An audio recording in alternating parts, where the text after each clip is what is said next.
Journal de Télémiroir ce soir, c'est avec Marlène Laroche. On va rappeler tout d'abord les titres avec les états généraux de l'industrie. C'est à Nîmes que cela se passait du côté de l'école des mines. Nous évoquerons également la venue d'Elisabeth Guigou, aujourd'hui toujours à Nîmes, dans le cadre du congrès national de la CFDT Banque. Et enfin, nous reviendrons sur la santé du marché automobile avec l'impact de la fameuse prime à la casse. Bonsoir Marlène. Bonsoir Christophe, bonsoir à tous. Nous vous écoutons. Le président de la République et le ministre de l'Industrie ont annoncé l'organisation d'états généraux de l'industrie à partir du 15 octobre 2009 et jusqu'à fin février 2010. L'objectif est d'accompagner l'industrie française vers des marchés durablement porteurs de croissance et d'emploi. Cette large consultation nationale est déclinée dans chaque région. Elle aboutira donc en février prochain à l'annonce d'une nouvelle politique industrielle pour la France. En Languedoc-Roussillon, tous les acteurs de l'industrie sont invités à participer à cette consultation qui donnera lieu à 6 ateliers thématiques. Une première réunion aujourd'hui des états généraux de l'industrie en Languedoc-Roussillon. C'était donc ce mercredi 9 décembre au parc scientifique Georges Besse à Nîmes. Olivier Michel. En France, entre septembre 2008 et septembre 2009, 413 000 emplois ont été détruits. 73% d'entre eux sont des emplois industriels. Les états généraux de l'industrie lancés aujourd'hui en région visent à accompagner au-delà de la crise l'industrie française vers des marchés durablement porteurs de croissance et d'emploi. En Languedoc-Roussillon, où l'industrie représente seulement 9% du PIB contre 12% pour le tourisme, c'est le secteur de la recherche qui serait porteur d'avenir. 7% des chercheurs payés par l'État exercent par exemple en Languedoc-Roussillon. Il faut s'appuyer sur la recherche et aussi sur un autre atout de Languedoc-Roussillon, c'est-à-dire qu'on a le taux de créateurs d'entreprises le plus élevé en France. Donc il faut s'appuyer. Et puis aussi on a le fait qu'on n'ait pas une région industrialisée se transforme en avantage parce que nos paysages ne sont pas altérés, ne sont pas abîmés. Donc on peut développer une industrie liée à la recherche grâce aux retombées et aux résultats de la recherche. Des perspectives d'avenir qui se heurtent à une autre réalité, comme celle du laboratoire pharmaceutique Sanofi-Aventis à Montpellier, qui pourrait supprimer 300 postes. Autre réalité rappelée par une poignée de manifestants, celle des 180 employés des Salins du Midi, où dans le cadre d'un plan social, 30 suppressions de postes ont déjà été enregistrées sur la soixantaine prévue, malgré un carnet de commandes rempli. Avec les 3 équipes actuelles, on n'est plus assez nombreux, déjà pour produire. Donc, comme je vous disais, on fait un appel massif aux intérimaires. Et de plus, maintenant, notre direction veut créer une 4e équipe de travail. Pourquoi ? Parce que elle dispose de pas assez de moyens pour assurer la production de l'outil de production qu'on a actuellement, c'est-à-dire les demandes des clients. Et donc maintenant, on demande aux gens qui sont présents un peu plus de travail pour remplacer ceux qui sont partis. De quoi alimenter les réflexions de ces états généraux de l'industrie. Les ateliers d'aujourd'hui devraient permettre d'établir un diagnostic des atouts de l'industrie régionale. S'en suivront en janvier des propositions d'action, puis en février, la présentation de la nouvelle politique industrielle française.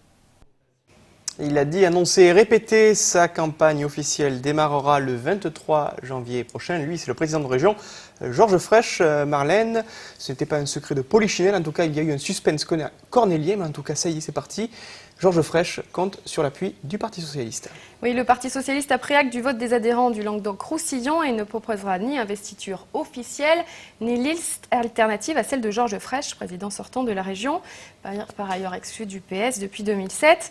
Ultime étape pour le PS le 12 décembre à Tours, où une convention nationale de ratification des listes en présence de la première secrétaire Martine Aubry lancera véritablement la campagne. Et comme vous venez de le dire Christophe, une campagne qui devrait débuter le 23 janvier pour Georges Frêche. Les problèmes se règlent donc au sein du PS, ce qui n'est pas le cas chez les communistes sortants qui ne soutiendront pas la liste du PC, à l'image de Jean-Paul Boré, vice-président de la région. On l'écoute au micro d'Olivier Michel. J'étais attentif au fait que le Bureau national du Parti socialiste a entériné la candidature de Georges Frêche pour les élections régionales, comme l'ensemble des militants socialistes l'ont fait. La question que moi j'avais posée à mon parti, qui a été refusée, c'était non pas a priori de partir au premier tour, mais en tout cas de pouvoir afficher notre volonté de rassemblement au deuxième tour avec la liste arrivée en tête, quelle qu'elle soit, y compris si c'était Georges Frêche. Ça m'a été refusé, il m'a été dit qu'en aucun cas il y aurait alliance au deuxième tour avec Georges Frêche. Et j'ai donc déclaré officiellement dans une lettre ouverte qu'en conscience, je ne soutiendrai pas cette liste qui prend le risque de faire élire la droite. Donc dans les prochains jours, je vais m'exprimer, pas seul, parce que beaucoup de gens soutiennent la démarche qui consistait à au moins afficher la volonté d'union dans cette région qui a à la fois un bilan mais aussi beaucoup de projets pour l'avenir avec l'équipe sortante.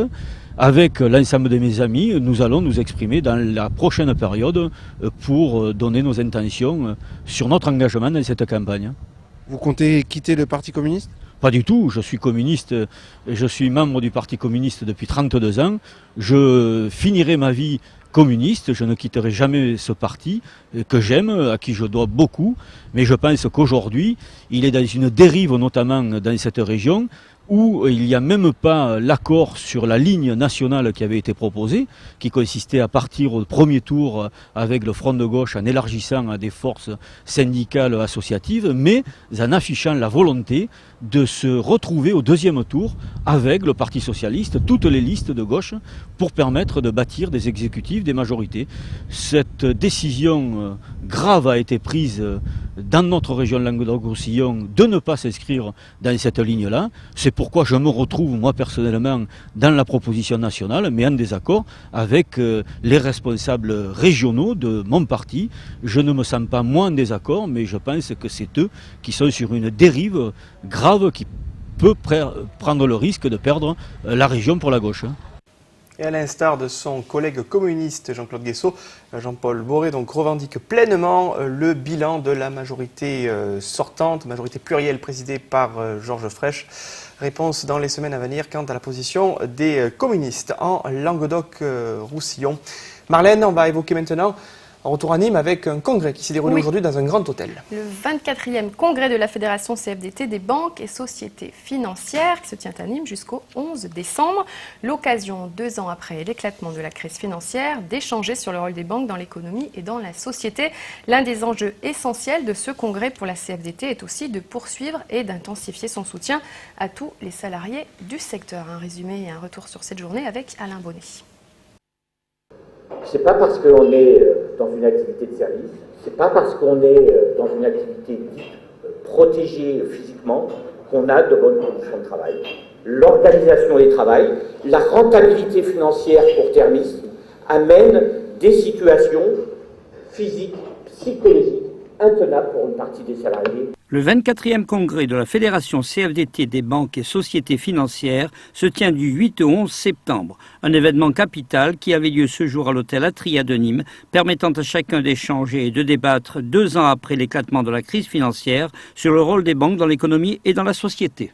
Les salariés des banques sont engagés dans le mouvement citoyen de lutte contre les paradis fiscaux qui permettent non seulement d'échapper à la réglementation fiscale, mais aussi en partie d'échapper à la réglementation bancaire, ce qui met en danger le système financier dans son ensemble. Aujourd'hui, de nombreux plans sociaux sont en cours dans la Banque française et plus précisément dans la Banque de financement et d'investissement.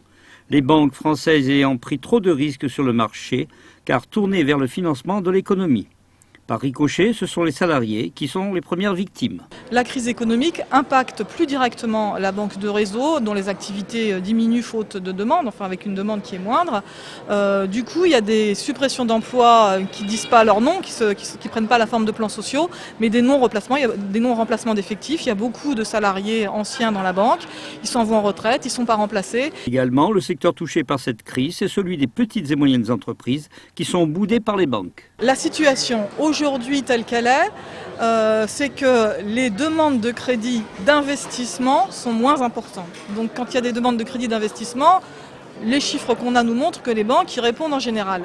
Mais la problématique des entreprises aujourd'hui, et particulièrement de petites, c'est qu'elles ont besoin de crédit de trésorerie, elles ont besoin de passer un cap difficile. Et c'est vrai que dans ces situations, les banques ne répondent pas présent.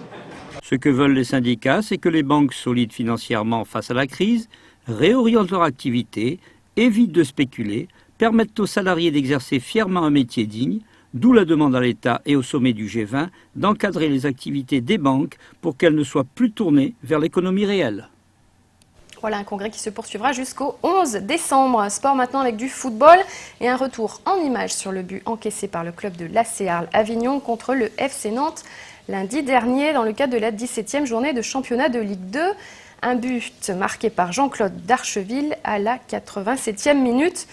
Au plus grand désarroi de l'équipe de l'ACR L'Avignon. Au classement, le FC Nantes passe de la 7e à la 5e place, tandis que l'ACR, la 3e, rétrograde en 6e position du classement. Rencontre avec quelques-uns des joueurs et l'entraîneur Michel Esteban que l'on va écouter tout de suite. Michel Esteban, l'interview n'est pas prêt, me dit-on en régie, Marlène. On va continuer avec du sport, cette fois-ci du handball. En championnat du monde en Chine, c'est l'Animoise Blandine Dansette qui a joué son premier match aujourd'hui. Elle a marqué 3 buts contre le Congo. Victoire et score final pour l'équipe de France du handball, 29-22. Eh bien, je ne sais pas, on va peut-être poursuivre avec un autre sujet si on l'a. Je ne sais pas, on avait baisse de la prime à la casse en 2010. Non, je crois que le sujet n'est toujours pas prêt, donc on va enchaîner. J'avais quelques doutes, tiens, sur le but de l'ACR L'Avignon pour savoir s'il y avait hors-jeu ou pas, mais le dernier plan avec les images, voilà, il y a a plus de discussion possible. A donné raison à l'arbitre.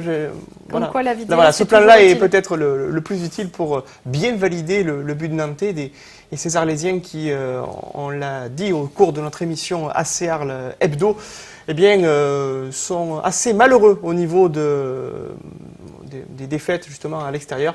Les hommes de Michel Esteban qui sont beaucoup plus friables à l'extérieur, après cette défaite à l'extérieur donc face à Guingamp 4-1, ou encore sur la pelouse de la Beaujoire, c'était lundi soir, devant les caméras de nos confrères d'Eurosport. Donc, défaite de l'ACR L'Avignon. Un petit mot du Nîmes Olympique qui lui est 9e au classement de Ligue 2. Il rencontrera Pau dans le cadre du 8e tour de la Coupe de France. Cette fois-ci, ce sera samedi à 16h15 au Costières. Et on va maintenant parler de l'information de demain.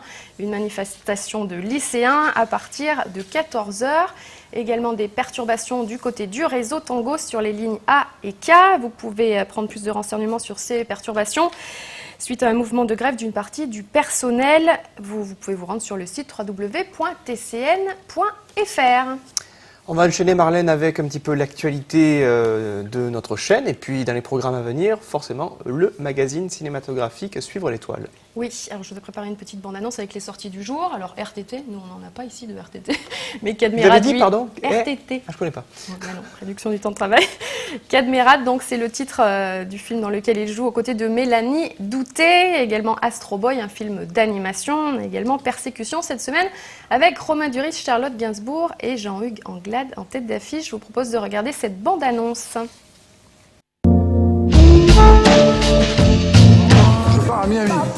À l'affiche dans vos salles, vous pourrez voir RTT, une comédie avec Cadmerade et Mélanie Douté, un film signé Frédéric Berthe.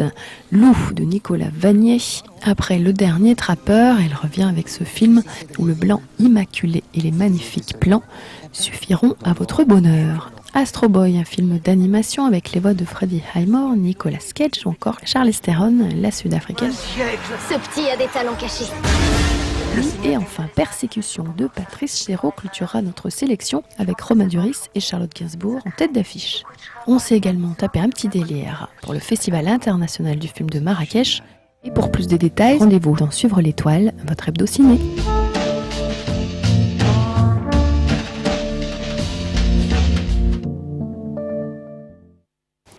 Suivre l'étoile, c'est juste après ce journal avec des images de films, notamment Astro Boy. Votre Astro Boy, Marlène, me fait beaucoup penser à Astro, le petit robot.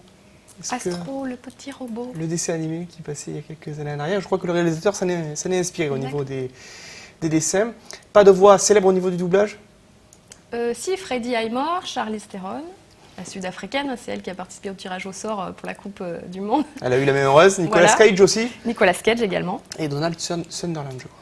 Sutherland. Voilà. On parle aussi du festival de Marrakech. C'est un petit clin d'œil parce que j'étais là-bas la semaine dernière. J'ai vu quelques images subliminales là, dans votre bande-annonce. Il me semble que vous étiez au soleil, Marlène. Oui, j'étais à Marrakech pour le festival international du film qui a débuté le 4 décembre et se poursuivra jusqu'au 12.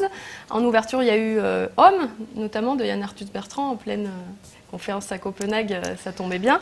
Actualité. Voilà, en pleine actualité. Et puis un hommage également aussi à Emir Kusturica pendant ce festival. Enfin voilà, pour ceux qui prennent l'avion pour Marrakech, c'était un petit clin d'œil. Hein. C'est plus loin Et on retrouve toutes ces images donc dans Sur l'Étoile juste Dans après Sur ce l'Étoile, journal. à 20h, N'hésitez on va y pas. arriver. On va me faire signer en régie pour savoir si on va avoir le sujet sur la prime à la casse. On me dit qu'il est en préparation, donc on va tranquillement jeter un coup d'œil sur la programmation de Télémiroir pour ce mercredi 9 décembre. N'oubliez pas donc le magazine de Marlène Laroche juste après celui-ci.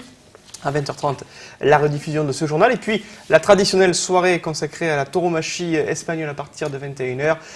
Tendido Sud, magazine au cours duquel vous pourrez retrouver une rétrospective de la saison 2009 dans les arènes d'Arles, avec en plateau mon invité qui sera Luc Jalabert, les meilleures et les plus belles images de la saison de l'année à l'amphithéâtre romain. Et puis à 22h, n'oubliez pas le magazine Suert, et avec le revivre et une rediffusion de la corrida alternative du torero mexicain Joselito Adam. C'était lors de la corrida goyesque qui avait été décorée par monsieur l'académicien, le photographe Lucien Clerc. On m'a fait signer la régie pour me dire que le sujet sur le marché de l'automobile et la prime à la casse est prêt. On va garder notre calme et le regarder avec la plus grande attention. Débuté en décembre 2007, le bonus-malus écologique a été renforcé en décembre 2008 par la prime à la casse concernant les véhicules de plus de 10 ans. Ces deux primes permettent un cumul de 1 700 € d'aide qui sont attribués pour l'achat d'un véhicule neuf. Ceci a permis au marché de l'automobile de se maintenir au niveau national, voire même de l'augmenter. On constate dans le Gard que les immatriculations de véhicules neufs sont en augmentation ces derniers mois. Pour Nîmes, par exemple, le marché a augmenté de 23% donc depuis le début de l'année, et la marque fait plus 26% depuis le début de l'année, au niveau des ventes aux particuliers, effectivement boosté par les aides à la reprise de l'État. Le marché des petites voitures, comme chez nous Clio, Twingo et Modus, représente sur Nîmes, qui représente à peu près 2/3 des immatriculations du Gard, actuellement 61%. C'est-à-dire que sur 100 voitures vendues, 61 voitures sont de la gamme, ce que l'on appelle petites voitures. On a vendu un peu plus de véhicules, on a vendu des plus petits véhicules, on a vendu beaucoup plus de Fiat Panda, de Fiat Punto et de Fiat 500. On a vendu un peu moins de gros véhicules qui polluent. Effectivement, l'année 2009 était bénéfique en termes de volume, incontestablement. On a vendu beaucoup plus de voitures qu'en 2008. La prime à la casse de 1 000 € pour les véhicules de plus de 10 ans et la prime écologique de 700 € dureront jusqu'au 31 décembre. Ces primes devraient être maintenues pour le premier semestre 2010, mais avec un autre barème, de 700 € pour la prime à la casse et de 500 € pour la prime écologique. Mais avant ce changement, les concessionnaires automobiles vont créer des actions. Nous allons d'ailleurs effectuer une nuit du bonus qui va se dérouler donc le jeudi 17, où le garage sera ouvert jusqu'à 22h, de façon à permettre à tous les clients qui veulent des renseignements ou commander leur voiture avant la date du 31 décembre de pouvoir venir nous rencontrer dans nos halls et avoir les meilleures offres commerciales du moment. Chez Fiat, là je parle pour Fiat, exclusivement, je fais bénéficier d'une remise supplémentaire pour tous mes véhicules qui émettent qui sont entre 115 et 120 grammes, qui vont perdre le bonus écologique. Pour les concessionnaires automobiles, le marché devrait être stable au premier semestre 2010. C'est à compter du second semestre 2010, que la prime à la casse pourrait être remplacée par une prime verte sous forme de bonus écologique.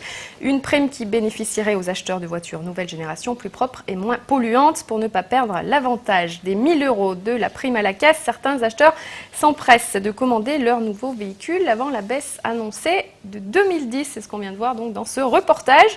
Et tout le monde nous le réclamait, Christophe. Le programme TV nouveau est arrivé. Télémiroir Magazine, c'est son nom. Il sera distribué dans votre région à compter de jeudi prochain, pas celui-ci. C'est-à-dire que Télémiroir, c'est la télé que chacun connaît. Voilà. Mais à partir d'aujourd'hui, Télémiroir, c'est aussi un magazine gratuit. Gratuit, un magazine avec tous les programmes télé, évidemment.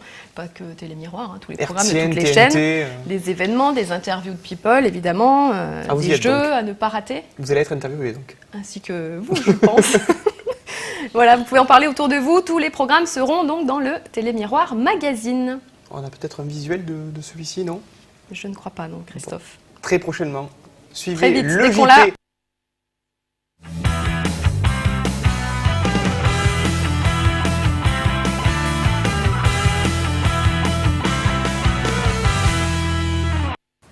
Eh bien, si on l'avait finalement. Il y avait la une de Télémiroir Magazine, voilà, numéro 1, très beau.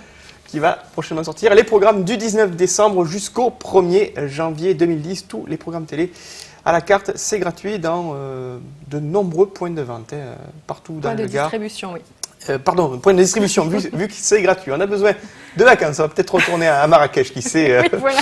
pour évoquer le 7e art.